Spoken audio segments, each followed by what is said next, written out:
parusia. En esta noche vamos a definir dos palabras muy importantes relacionadas con la segunda venida de Jesucristo. En Mateo capítulo 24, versículo 3, estando Cristo sentado en el monte de los olivos, los discípulos se le acercaron aparte, diciendo: Dinos, ¿cuándo serán estas cosas? ¿Qué señal habrá de tu venida y del fin del siglo? Aquí encontramos tres preguntas, tres cuestionamientos que le hicieron al Señor Jesucristo.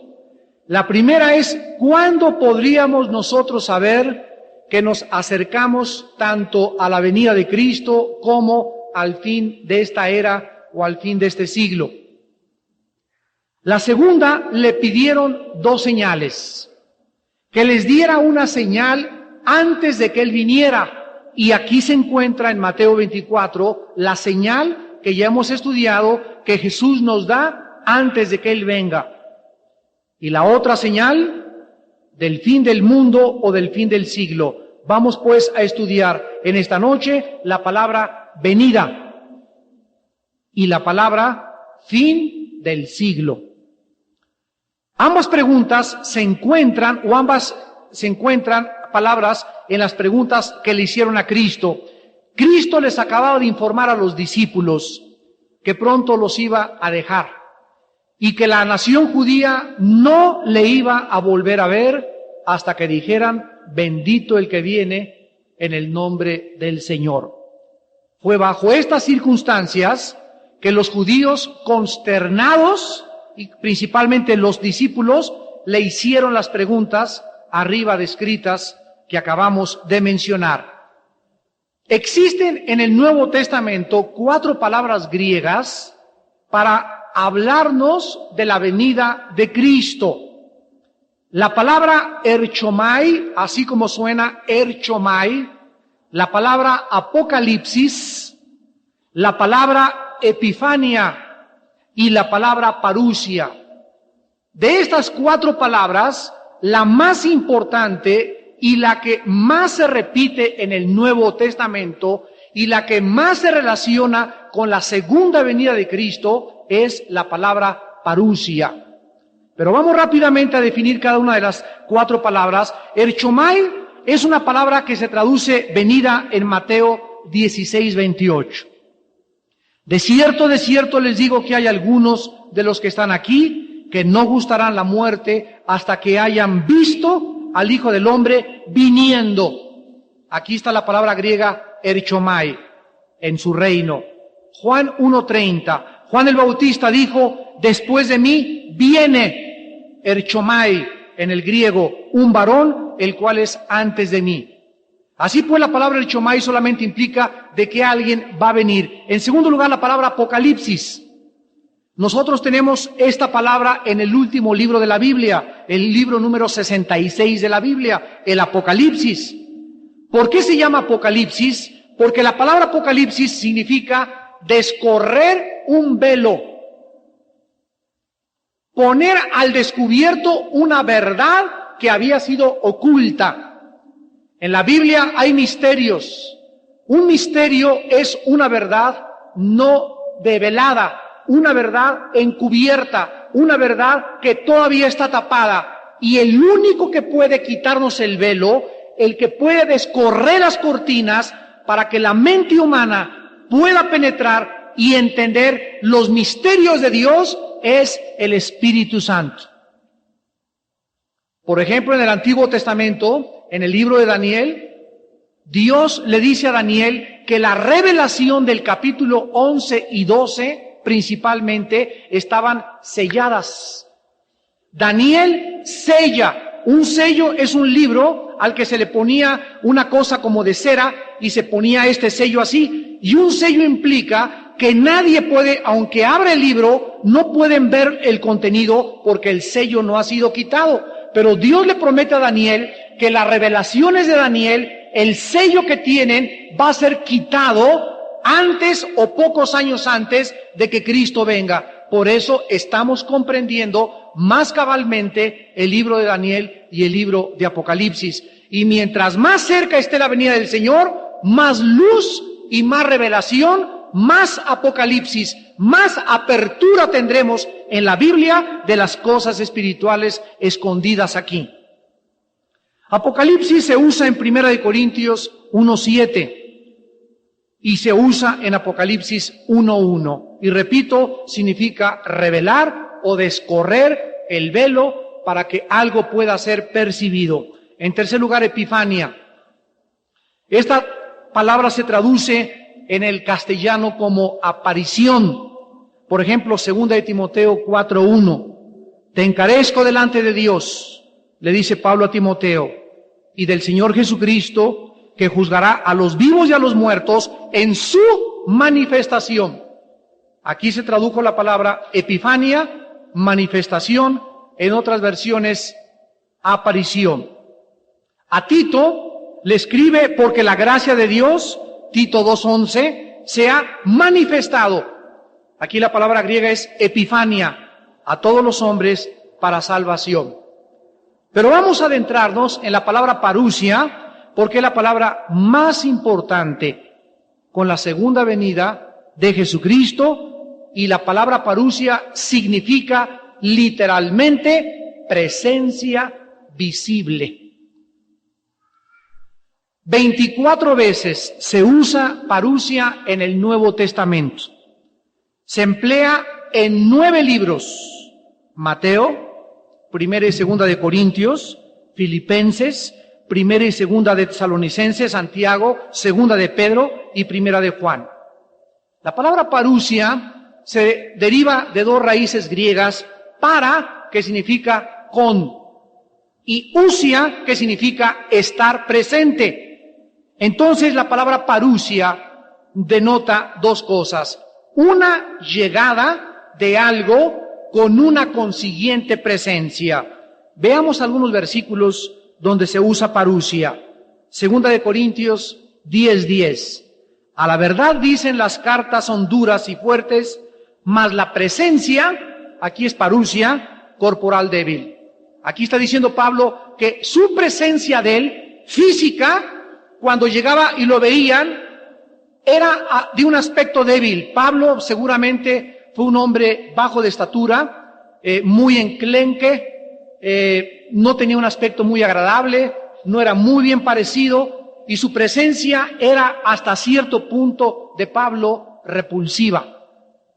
2 de Tesalonicenses 2:9 habla del anticristo, inicuo cuya venida, aquí es parusia, es por obra de Satanás. Esto nos habla que el anticristo no es un país, el anticristo no es una máquina. El anticristo no va a ser algo abstracto. El anticristo es una persona con su presencia visible en este mundo. Y dice que su venida, su parusia, la forma como el mundo le va a contemplar es con gran poder y señales y prodigios mentirosos. En la venida o en la parusia de Cristo, nosotros encontramos 3 eventos principales: el rapto, la ira de Dios y la aparición o el recogimiento de Cristo para venir a juzgar a todos aquellos que quedaron en este mundo e introducir e inaugurar una nueva época o un nuevo siglo que se va a llamar el milenio. De un estudio de donde los versículos aparecen con la palabra parusia, vamos a sacar las siguientes observaciones. De las 24 veces que parusia aparece en el Nuevo Testamento, 18 veces se usa en relación a la venida de Cristo, o sea, proféticamente. 17 veces se encuentra relacionada con la venida de Cristo y una vez con el anticristo, en 2 de Tesalonicenses 2:9. En segundo lugar, la segunda venida de Cristo va a ocasionar el arrebatamiento, el cual va a tener lugar en el mismo día en que la ira de Dios caiga sobre el mundo. Entre el 6º y el 7º sello, viene Cristo por su iglesia, y el 7º sello abre o inicia las trompetas que dan curso a toda la ira de Dios que será volcada sobre la humanidad. Ya entre el sexto y el séptimo sello, en Apocalipsis 7, aparece una gran multitud de toda tribu, lengua y nación en el cielo, y le preguntan a un anciano, cuando está Juan allá arriba, ¿de dónde salieron estos? Y no hay ni la menor duda ni equivocación. Estos salieron de la gran tribulación. En tercer lugar, así como el diluvio comenzó el mismo día en que Noé entró en el arca con su familia, así Cristo enseña en Lucas 17, 26 y 27 y Mateo 24, 37 y 38, que el mismo día también ocurrirá el rapto, dando inicio a la ira de Dios. En cuarto lugar, nadie sabe, dice Mateo 24, versículo 36, mas el día y la hora, nadie sabe.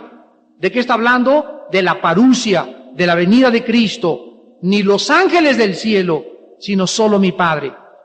Aunque nadie sabe con detalles, ni nadie puede decir, mañana viene Cristo, o en tal día, o en tal fecha, nosotros podremos saber la cercanía por los acontecimientos a nuestro alrededor. Versículo 32 al 34. De la higuera aprendan la parábola. Cuando ya su rama está cerca, tierna, y brotan las hojas, sabéis que el verano está cerca. Así también ustedes, cuando veáis, se nos apercibe a que estemos atentos a los acontecimientos mundiales. El cristiano no está en tinieblas, y el cristiano sabe por qué va a caer Yeltsin. El cristiano sabe que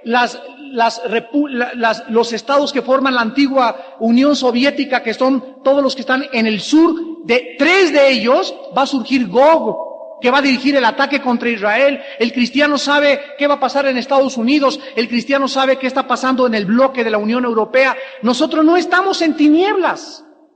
El cristiano sabe a dónde va a dirigirse el mundo después de la recesión mundial económica que dé lugar en los próximos meses, en los próximos años. Nosotros sabemos la respuesta a todos los fenómenos climatológicos que están sucediéndose a nuestro alrededor. No estamos en tinieblas. Cuando veáis, dijo Jesús, todas estas cosas que dijo Cristo, sabéis que está a las puertas. De cierto les digo, no pasará esta generación hasta que todo esto acontezca. Entonces no sabemos el día y la hora, pero se nos manda estar atentos a los acontecimientos que estamos estudiando en el Sermón del Monte o en el capítulo 24 de San Mateo. En quinto lugar, en contraste con los inconversos, en contraste con tu tío y con tu cuñada y con tu suegra, etcétera, etcétera, para quienes la venida de Cristo, el rapto tendrá lugar como ladrón en la noche, para los creyentes con discernimiento espiritual. Sabrán el momento aproximado y estarán conscientes en estos días, en esta semana, el Señor viene. Veamos esta verdad en el libro de Daniel, en el Antiguo Testamento, capítulo 12, versículos del 9 al 10. Y le dice el ángel a Daniel, anda Daniel, estas palabras están cerradas y selladas hasta el tiempo de ¿cuándo? Hasta el tiempo del fin. Muchos serán limpios, o sea, muchos serán salvados. Somos limpios por la sangre de Cristo. Emblanquecidos es la santificación y purificados a través del quebrantamiento. Los impíos procederán impíamente, o sea, el mundo va a ir de mal en peor. Y ninguno de los entendidos entenderá lo que está pasando, pero los entendidos comprenderán. ¿Qué cosa comprenderán? Los entendidos comprenderán lo que está sellado. Solo los entendidos tendrán la iluminación y el discernimiento del Espíritu Santo para tener paz cuando el Popocatépetl explote, para tener paz cuando ya no haya comida, para tener paz cuando se inicie el anticristo, porque aunque Dios no nos promete librarnos del horno de fuego, Dios nos promete estar con nosotros dentro del horno de fuego. Los jóvenes amigos de Daniel fueron echados al horno de fuego y Dios no los libró del horno de fuego, pero ellos entraron y cuando abrieron los ojos, hasta el rey por afuera vio dentro del horno un cuarto hombre. Y cuando los sacaron del horno de fuego, dicen que ni los botones de las camisas se les achichinaron, que ni siquiera olían a quemado, porque el cristiano cuando entra al horno de fuego, pero cuando entra con su Señor, puede soportar el calor de las pruebas y la intensidad de la persecución y después sale de ese horno, sale de esa prueba y tú lo ves y está igual de chapeado, no tiene arrugas de amargado, ni cara de rencor, ni de odio, porque en la prueba estuvo Jesús con él. Pero hay muchos de ustedes que atraviesan pruebas, pero no con Cristo.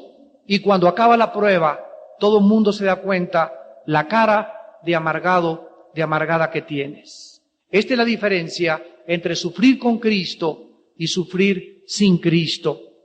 También encontramos nosotros en Primera de Tesalonicenses, en el Nuevo Testamento, Primera de Tesalonicenses capítulo 5,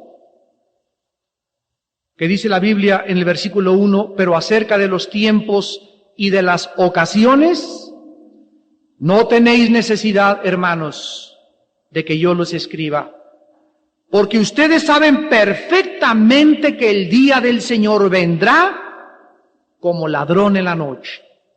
Que cuando digan paz y seguridad, vendrá sobre ellos destrucción repentina, como los dolores a la mujer encinta, y no escaparán. Aquí está diciendo la Biblia que la venida de Cristo tomará al mundo totalmente desprevenido. Como en los días de Noé. Estaban en el cine, cantaban en la disco, chacoloteando por todos lados, y aquí la Dolce Vita, y aquí se la vi, y aquí está lo bueno, el agasajo, y exactamente de esa forma los tomará la venida de Cristo. ¿No han visto ustedes últimamente en todos los cines las películas de Volcano, de Meteoro? ¿Qué son estas películas? Son películas donde estaban en una ciudad tranquilos todos, el mundo está tranquilo y de repente les avisan un meteoro, de repente dicen esto y todos se ponen a rezar. Todos cambian de actitud, ya el que andaba con la novia fornicando ya no fornica, se van a la playa, Dios mío ayúdame, ya cambia toda la perspectiva de la vida, y ahora no te vuelvo a ver papá, y ahora sí nos estamos enfrentando a la muerte. Así va a tomar la venida de Cristo a la humanidad, igualito que en esas películas. Nada más que con la única diferencia que en las películas se les anuncia, tenemos un mes para destruir ese meteoro, tenemos el volcán va a explotar en tal y tal día, y la venida de Cristo vendrá cuando digan ellos, paz, todo está tranquilo, no hay ningún problema, como ladrón en la noche, caerá repentinamente y tomará a todos desprevenidos, y será demasiado tarde.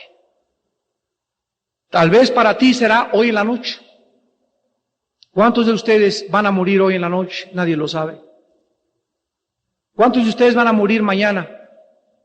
La semana que entra. Totalmente desprevenido. Ahí vas en tu carro, pensando en tus tranzas, pensando en tu dinero, echarle más dinero al colchón, y caes muerto al subir al carro de un ataque cardíaco, a los 50 años, a los 60 años, a los 65 años de edad. Eres joven y andas 18, 20 años, y un choque borracho te quita la vida hoy en la noche ahí en el periférico, o en la carretera. Nadie sabe, ninguno de nosotros, cuándo Dios nos va a llamar. Y si no viene el día de Cristo y no estás presente, sobre ti vendrá el día de tu muerte. Y la pregunta es, ¿estás preparado para encontrarte con Dios? ¿Está tu alma lista para encontrarte con tu Creador? ¿Sabes acaso el día que vas a entregar cuentas? ¿No lo sabes? Dice Salomón en Eclesiastés que así como los peces son sacados del agua con el anzuelo sin que sepan cuándo, así el hombre es llevado a la muerte desprevenidamente. Y así vendrá la venida de Cristo sobre el mundo entero. Dice el versículo 4, mas ustedes, hermanos, miren el contraste. Para el mundo será como un ladrón en la noche, pero para nosotros, que no estamos en tinieblas, para que aquel día nos sorprenda como ladrón. Porque somos hijos de la luz e hijos del día, no somos de la noche ni de las tinieblas. Por tanto, no durmamos como los demás, sino velemos y seamos sobrios. ¿Cuántos de ustedes? Todo el mundo se acuesta a las 11 de la noche, a las 12 de la noche, y roncan como osos. Ay, se levantan a las 7, 8 de la noche, tendiditos. Yo estoy seguro que en esta época que vivimos, Dios está despertando a los cristianos a las 3, 4, 5 de la mañana a orar. ¿Has sido tú despertado en la madrugada a orar? ¿Ya has comenzado ¿por qué me estoy levantando a las 4 de la mañana? ¿Por qué me levanto a las 5 de la mañana y no puedo conciliar el sueño? Dios te está diciendo, ponte de rodillas a interceder. Dios está comenzando a preparar a su pueblo. No podemos vivir como los demás. Los demás se echan el clavado a la cama y ahí están, y se levantan y se peinan y se acuestan tal como se acostaron y se levantaron, y lo mismo y la misma rutina y el mismo ciclo, comen, trabajan como burros, viven como burros, duermen como osos y viven como los animales, y ese es el ciclo de las personas. Dinero, ¿y para qué trabajan? Para echar al banco, para pagar, y así los agarra la muerte, y nunca entendieron por qué nacieron. Nunca entendieron la razón de su existencia. Nunca tuvieron un propósito en sus vidas. Nunca tuvieron ni pudieron disfrutar a sus hijos, ni su familia, ni su mismo trabajo. Descubren que llegan a los 40, 50 años de edad y tienen colesterol, y tienen problemas cardiovasculares, y tienen esto y tienen aquello. ¿Por qué? Porque jamás descubrieron la razón y el propósito por el cual nacieron. Porque solo Cristo le puede dar propósito a tu vida. Jesús dijo, yo soy el camino, yo soy la verdad y yo soy la vida. En sexto lugar, habrá una señal para anunciar la parucia de Cristo. Mateo 24:3. ¿Qué señal habrá de tu parucia? ¿Cuál es la señal de tu venida? Y esta señal, dice el versículo 29 de Mateo 24, e inmediatamente después de la tribulación, de aquellos días, el sol se oscurecerá, la luna no dará su resplandor, las estrellas caerán del cielo y las potencias de los cielos serán conmovidas. El universo será totalmente puesto en tinieblas. Va a las 12 del día, va a aparecer las 12 de la noche. No va a haber absolutamente ninguna luz, y en medio de esta oscuridad aparecerá en el cielo una luz, nada más una luz.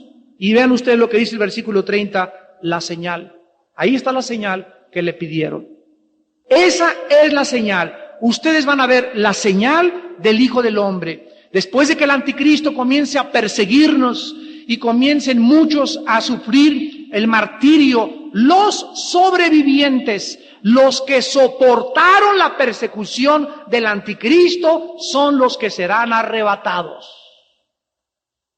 Y en medio de esta tinieblas y sufrimiento tan espantoso, tipo Nerón, en los primeros siglos de la época cristiana, estos cristianos o nosotros que estemos ahí, vamos de repente a ver esa señal y sabremos en ese momento que nuestro Señor Jesucristo viene por nosotros. Él nos da una señal para poder comenzar a aliviar nuestra situación. Dice el versículo 30, entonces lamentarán todas las tribus de la tierra y verán al Hijo del Hombre viniendo sobre las nubes del cielo con gran poder y con gran gloria. Vamos a comparar Mateo 24, 29 y 30 con Apocalipsis capítulo 6, versículo 12 en adelante. Dice Apocalipsis 6, versículo 12, cuando abrió el sexto sello, un gran terremoto hubo en la tierra, Vean ustedes lo mismo de Mateo 24, 29 y 30. Después del terremoto se puso el sol como tela de silicio. La luna se volvió toda como sangre. Las estrellas del cielo cayeron sobre la tierra, como la higuera deja caer sus higos cuando es sacudida por un fuerte viento. El cielo se desvaneció como un pergamino que se enrolla, y todo monte y toda isla se removió de su lugar.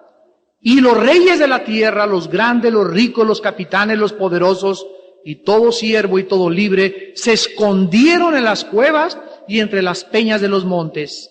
Y decían a los montes y a las peñas, caigan sobre nosotros y escóndanos del rostro de aquel que está sentado sobre el trono y de la ira del Cordero, porque el gran día de su ira ha llegado, y ¿quién podrá sostenerse en pie? Entre el sexto y el séptimo sello es cuando Jesús viene por nosotros y nos saca de esta tierra.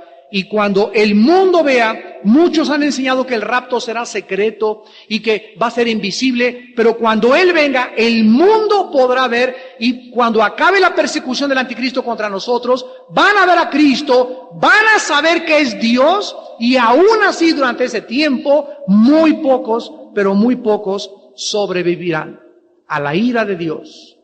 Sabemos que va a haber sobrevivientes, porque vamos a Zacarías capítulo 14. Esto nos enseña Zacarías 14, versículos 16 en adelante. Zacarías 14 está antes de Malaquías, versículo 16. Y todos los que sobrevivieren de las naciones que vinieron contra Jerusalén subirán de año en año para adorar al Rey, a Jehová de los ejércitos, a celebrar la fiesta de los tabernáculos. Cuando Cristo venga y nos saque, viene la ira de Dios, las trompetas y las copas. Al acabar la ira de Dios, el anticristo será enfrentado en 3 guerras, culminará en la Tercera Guerra Mundial, y ahí vendremos, Apocalipsis 19, Zacarías 14, con Jesucristo, para bajar aquí junto con Él, a instaurar su reino. Y es precisamente en este momento cuando va a haber muchas gentes que sobrevivan, que nunca oyeron ni supieron lo que estaba pasando, y a esas personas, dice la Biblia en Isaías, vamos a ir nosotros cuando el rey David sea rey en Jerusalén. Cristo será el rey de la tierra y David será rey en Jerusalén, y nosotros gobernantes alrededor de Cristo. Ahí entonces traeremos a esa gente que sobrevivió y la llevaremos a Jerusalén para que conozcan al Rey de Reyes y Señor de Señores. Ustedes no se han preguntado por qué Moisés no entró a la tierra prometida. Moisés cometió un solo pecado, nada más un pecado, golpear de más la roca. El pueblo, murmuraron y chillaron y criticaron y blasfemaron, y Dios los perdonó y los perdonó y los perdonó. Y Moisés, a las primeras de cambio, no entras a la tierra prometida. Antes de morir, fue llevado Moisés a un lugar y desde lejos vio la tierra prometida. Y se murió Moisés. Pero pasaron los años, 100 años, 200, 500, 1000 años, 2000 años, y aparece Moisés otra vez en la Biblia, vivo, en el cielo, en el aire, con Cristo y Elías a su izquierda. Moisés y Elías flanqueando a Cristo en el monte de la transfiguración. Esto nos habla que los sueños que no hemos podido cumplir en la vida y que creemos que con la muerte acaba todo, nos equivocamos. Porque aun cuando Moisés en vida no pudo ver la tierra prometida, él no sabía que Dios no había acabado con él. Murió y siguió Dios enseñándole muchas cosas hasta que aparece vivo en el monte de la transfiguración. Por eso dice la Biblia, Dios es Dios de Abraham, de Isaac y de Jacob. Dios es Dios de Abraham, Isaac y Jacob. ¿Dónde está Abraham, Isaac y Jacob? ¿Dónde están? ¿Perdón? Murieron, ¿verdad? Pero cuando la Biblia dice yo soy Dios de Abraham, Isaac y Jacob, nos habla que Dios es Dios de vivos. Abraham, Isaac y Jacob siguen viviendo. Y ahí están con Dios y no han acabado. Después de nuestra muerte, Dios sigue trabajando con nosotros. Y muchos de nosotros vamos a morir sin ver nuestros sueños y los deseos que teníamos, pero seguimos en la otra vida, atravesamos el túnel de la muerte y Dios sigue trabajando con cada uno de nosotros por toda la eternidad. Pablo nunca pudo ver España y soñó con llevar el Evangelio a España y nunca lo pudo ver en vida, pero él no se imaginó que ya muerto todas sus epístolas recorrerían no España, el mundo entero. David no le pudo construir a Dios una gran casa, se la construyó Salomón su hijo, pero nunca se imaginó David que después iba a ser el jefe, el regente de esa casa en Jerusalén. Por eso nuestras aspiraciones no mueren con nuestra muerte.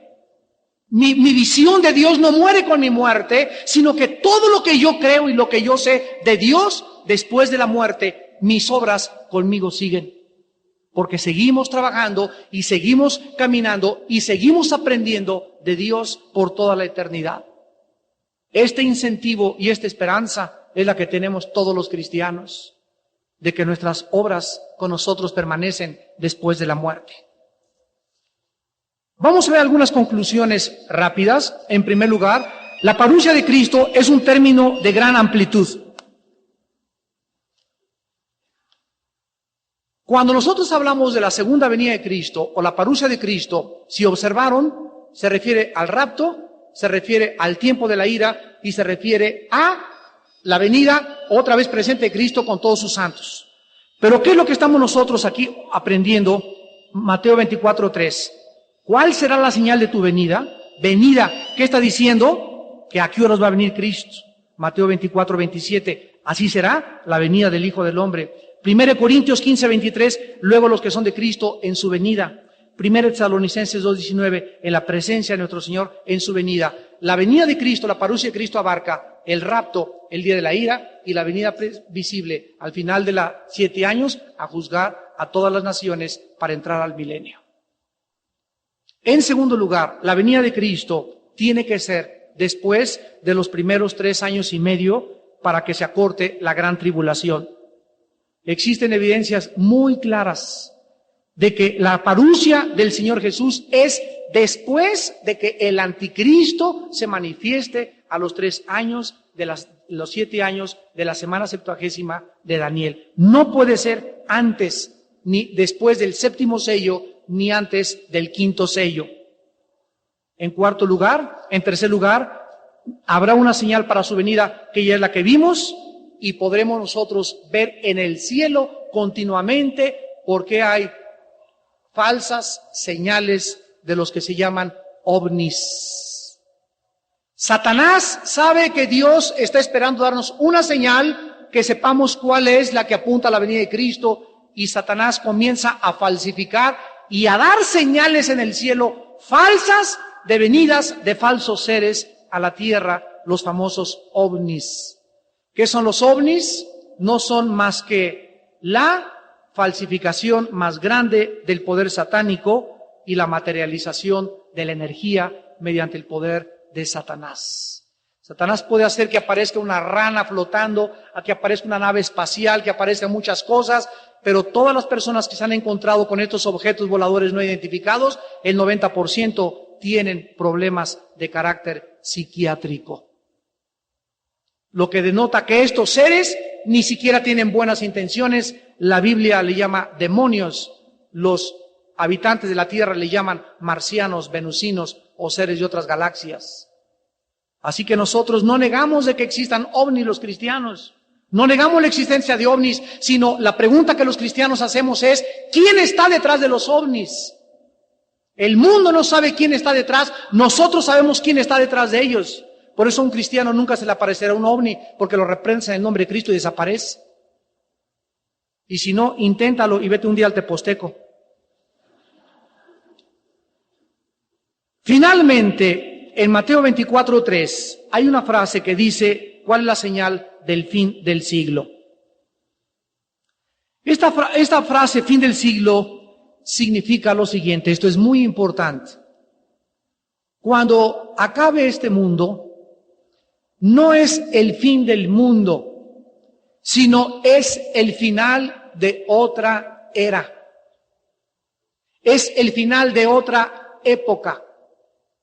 Cuando Cristo vino al mundo hace 2000 años, terminó una era. La era, Juan dijo, la ley y los profetas vinieron por Moisés, la gracia vino por medio de Jesucristo. Juan capítulo 1. Cuando Cristo vino, terminó una era, la era de los profetas y de la ley, y se inauguró lo que se llama la era o la época del cristianismo, que va a durar aproximadamente 2000 años. Cuando acabe la época del cristianismo, cuando Jesucristo venga, es el fin del siglo, el fin de la era que nosotros nos encontramos, pero continúa otra,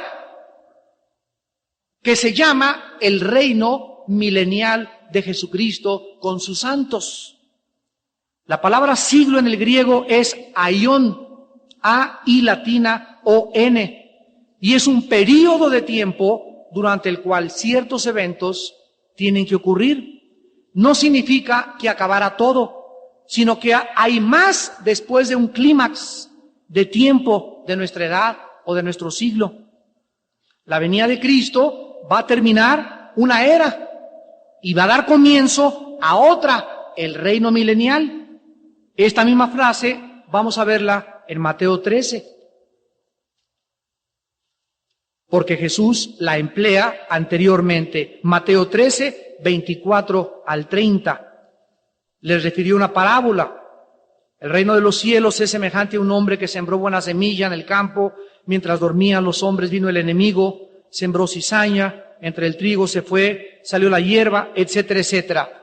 En el versículo 37 les explica la parábola y les dice: el que siembra la buena semilla es el Hijo del Hombre. El campo es el mundo. Recuerden esto. Nunca digas, ay, quiero nomás evangelizar México, México para Cristo, Guatemala para Cristo. Es una visión muy limitada porque es el mundo entero. Dios no ve las naciones.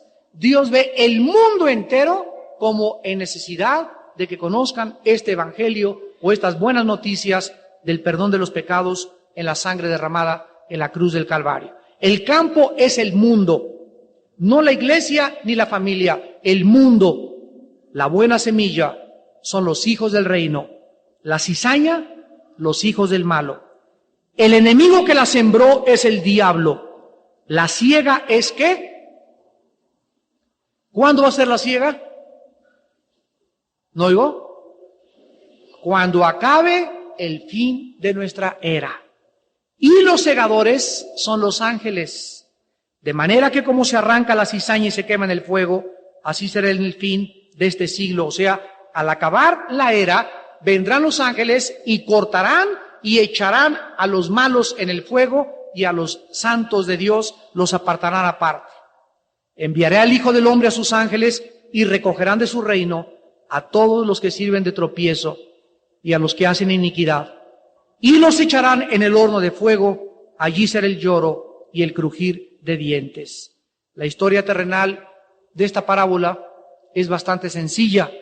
El trigo y la cizaña deben crecer juntos. ¿Hasta cuántos? Vamos a aprender esto. A ver si pueden calmar a los niños, por favor, allá. Vamos a aprender esto. Los cristianos no fuimos enviados al mundo a acabar con el mal. ¿Está claro esto? Los cristianos no estamos en el mundo para acabar con la maldad. Vamos a acabar con los homosexuales y la pornografía y el crimen y los ladrones. Fuimos enviados a este mundo a detener que crezca la maldad como podría crecer sin nuestro testimonio y nuestra intervención. Vosotros sois, ¿qué dijo Jesús, Mateo 5? La sal del mundo. La sal es antiséptica, no es aséptica. Si tú le echas sal a la carne y la carne está podrida, la sal no hace que se componga la carne. Pero si la carne está buena y le pones sal, impide la corrupción. Entonces nosotros no vamos a acabar con el mal en el mundo. El mal va a crecer hasta el fin del siglo. No se va a acabar la maldad en el mundo. Nunca será México para Cristo, Guatemala para Cristo, nunca una nación entera, ni el mundo entero será ganado para Cristo. Será solamente un remanente, muy pocas gentes, porque angosta es la puerta que conduce a la salvación y pocos son los que entran, y ancha y amplia es la puerta que conduce a la perdición y la mayoría van por ella. Entonces, no fuimos enviados al mundo, vamos a hacer el esfuerzo por evangelizar México y todo, pero jamás el mundo será evangelizado todo, será predicado el evangelio para testimonio, para que el mundo sepa, no para que se conviertan. Los convertidos serán el 5%, el 3% de los 6 billones de seres humanos que tiene el mundo entero. Entonces, tenemos que dar testimonio mientras Cristo viene. No vamos a acabar con la maldad, ni con los asaltos bancarios, ni con los asesinos, ni con las que abortan. Vamos a tratar de impedir que el juicio caiga antes de tiempo, como con Sodoma y con Gomorra. Finalmente encontramos en Mateo 24, que dice la Biblia, la gran comisión a la iglesia, Mateo 28,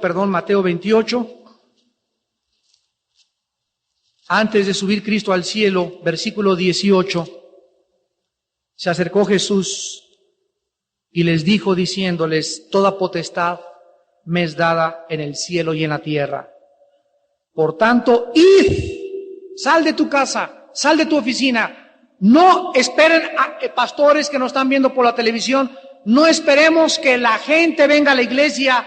Vayamos por la gente a la calle y traigámosla a la iglesia.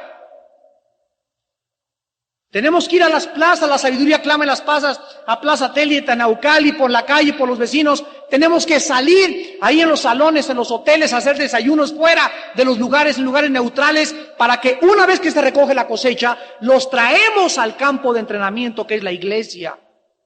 Pero hay un error tremendo ahorita en la cristiandad, que las campañas evangelísticas las hacen en las iglesias, todo en las iglesias, y es en la calle hay que echar las redes para traer a los peces adentro de la iglesia, no esperar a que vengan las almas, sino nosotros ir por ellas y traerlas y subirlas al barco, al arca de la salvación. Vayan, id y hagan discípulos a todas las naciones, bautizándolos en el nombre del Padre y del Hijo y del Espíritu Santo. Noten ustedes que no es nombres. ¿Ya lo vieron? Es un solo nombre. El Padre, el Hijo y el Espíritu es un solo nombre. ¿Ya lo vieron? Por eso hay muchos cristianos que bautizan solamente en el nombre de Jesús. No hay ningún problema. Puedes bautizar en el nombre del Padre, Hijo y el Espíritu Santo. También decir, te bautizo en el nombre de Jesús. En el libro de los Hechos, bautizaban en el nombre de Jesús. No usaban el Padre ni el Espíritu Santo. ¿Cuál es el problema? No hay ningún problema. Es que está en singular porque los tres son uno. Enseñándoles que guarden todas estas cosas. Ahora bien, quiero que vean ustedes que aquí se presenta un problema para los que dicen que nos vamos antes de los 7 años. En esta promesa, el Señor Jesucristo incluye el hecho de estar con nosotros hasta cuándo. Vamos a leerlo otra vez en el versículo 20. Estoy con ustedes todos los días, ¿hasta cuándo? La palabra mundo es la misma de Mateo 24 que acabamos de leer y de Mateo 13, fin del siglo. Cristo promete estar con nosotros hasta que acabe esta era. Ya lo pudimos verificar. El fin del mundo es el tiempo de la siega, cuando los ángeles vengan y cieguen la tierra. Y lo podemos comprobar en Mateo 10:22. Serán aborrecidos de todos por causa de mi nombre, mas el que persevere hasta el fin. ¿Hasta el fin de qué? Hasta el fin de la era. Hasta cuando acabe el final de la época que vivimos, este será salvo. No salvo de su alma, no salvo para irse al cielo. La palabra salvo, soteria, no implica siempre salvación del alma, implica también salvación o ser liberado físicamente. Y aquí está hablando del arrebatamiento. Será liberado. Los que perseveren hasta el fin, los que resistan la persecución del anticristo, literalmente serán liberados, serán salvos, serán sacados por medio del rapto. Mateo 13, 39, 40, el enemigo que la sembró es el diablo, de manera que como se arranca la cizaña y se quema en el fuego, así será el fin de este siglo. ¿Cuál será la señal de tu venida y del fin del siglo? Mateo 24, 3, el que persevere hasta el fin, o sea, hasta el fin de la era, este será salvo, librado mediante el rapto. Puesto que la gran comisión es evangelizar al mundo hasta el fin del siglo, hasta que acabe nuestra era, es lógico que los cristianos vamos a entrar a la gran tribulación. El siglo, Cristo viene, y hasta que acabe el siglo, Él estará con nosotros. Entonces, es lógico que la iglesia esté durante el tiempo de la gran persecución. La iglesia será arrebatada antes del séptimo sello, después de la gran tribulación y antes de la ira de Dios. Quiero acabar dándoles una secuencia de estos eventos. Porque una vez que hemos comprendido que la gran tribulación es la ira de Satanás, usado como un instrumento al anticristo para perseguirnos a nosotros, la secuencia de los eventos es muy clara. Número 1, a los 3 años y medio, el anticristo viola el pacto. Se va a firmar antes del 2000 o poquitos años después del 2000. Lo vamos a ver en la televisión. Y miren ustedes, las iglesias van a estar a reventar. Se van a llenar las iglesias en el mundo entero, cuando comiencen a darse cuenta que la Biblia tenía la razón. Y será la última oportunidad que Dios le dé a la gente. A los 3 años y medio el anticristo se quita la careta. Se revela ante el mundo como el engendro diabólico surgido del abismo que es, y comienza a perseguir a la iglesia, y ahí es cuando comienza la apostasía, que se menciona en 2 de Tesalonicenses capítulo 2 del 1 al 5. En esta persecución muchos, no, yo no soy cristiano, no, yo quiero comer, no es cierto, yo no soy aleluyo, ni soy de los llorones, no, para nada, yo ni los conozco, yo nomás vivo cerca del centro cívico y ni me he metido ahí. Ahí será donde comenzará la apostasía, y todas estas personas de todas las iglesias del mundo que nunca se salvaron, que nunca tuvieron convicciones, que siempre profesaron mientras todo estaba bien, estas son las que cuando comience la persecución y vayas a Aurrera y a Gigante, a ver, por favor, no trae usted ahí el 666, no trae usted un chip, no lo traigo, no puede usted comprar. Pase a que le pongan ahí su rayo láser y le incrusten aquí un chip con el 666 y ya puede usted comprar por orden gubernamental del gobierno internacional. Porque el mundo se dirige a la globalización, de acuerdo a la Biblia, tal como en los periódicos lo estamos viendo todos los días. Y ahí es cuando te darás cuenta si realmente eres o no eres, y los únicos que quedarán en la iglesia son los verdaderamente seres que tienen al Espíritu Santo. Recibiréis poder ¿para qué?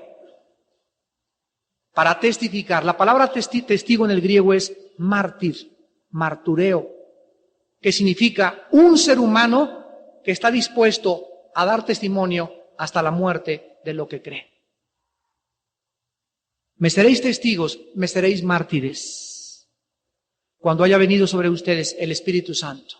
Solo los que tengan el Espíritu Santo resistirán la persecución, porque Dios no nos ha dado un espíritu de cobardía para rajarnos a la mera hora, sino un espíritu de poder, de amor y dominio propio. Estoy dispuesto a morir por mi Señor.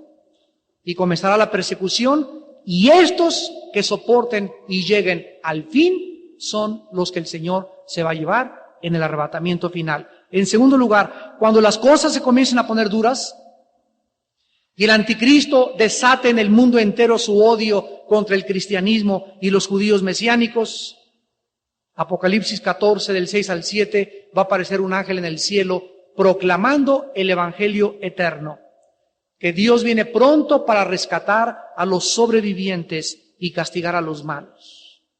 En tercer lugar, habrá entonces señales en el sol, la luna y las estrellas, indicando que la ira de Dios comienza, que Cristo ya no tarda en venir, y la tierra envuelta en tinieblas podrá darse cuenta cómo comienza la ira de Dios.